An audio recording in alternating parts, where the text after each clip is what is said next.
The Cold Pauper by W. L. Armstrong. The man was cold, so very cold. His boots scrunched in the snow as he wearily trudged along the street.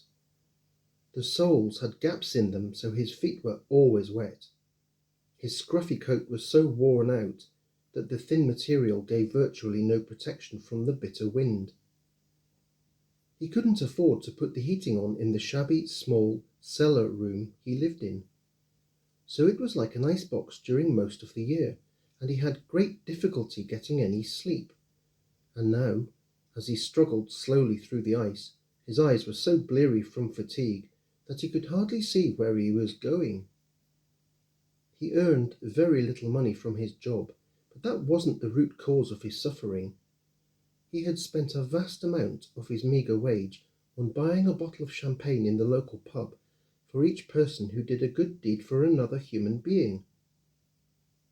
There was Joe, who saved a girl from certain death when the teenager was so busy looking at her phone that she walked out in front of a fast car without noticing. There was Fred, who caught his work colleague's hand and held him in safety when the floor at the top of the building where they were working collapsed beneath him. There was Henrietta, who saved an infant child from falling into the harbour whilst its attention was devoted to the game it was playing. There was Sally, who prevented her friend from being electrocuted by stopping her turning on the faulty electric fire. Oh, there were so many. The man was glad that he had rewarded each and every person.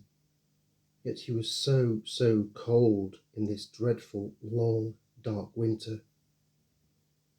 He reached into the single pocket that didn't have any holes in the bottom of it, and found that he had just enough change for a cup of tea in the pub. He could sit by the fire for the short period he drank it. Oh, that would be wonderful. He almost couldn't remember what it was like to be warm. When he reached it, he pushed the door open and went into the tap room. He was used to being ignored by all of the inhabitants in the neighbourhood.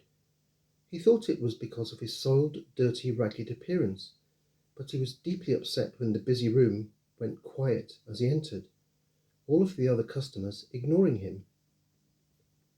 He slowly, exhaustedly approached the bar to order his diminutive, cheap drink, but was astonished by the reception he received. The publican shook his head and refused to serve him. Instead, he said, "You're having a bottle of champagne that everyone has bought for you, and tonight you can sleep upstairs in a bed in my spare room under one of my thick feather duvets." The man looked up through his tired and watery eyes. He tried to smile as he gladly accepted the bed, but turned the drink down. He'd always hated champagne,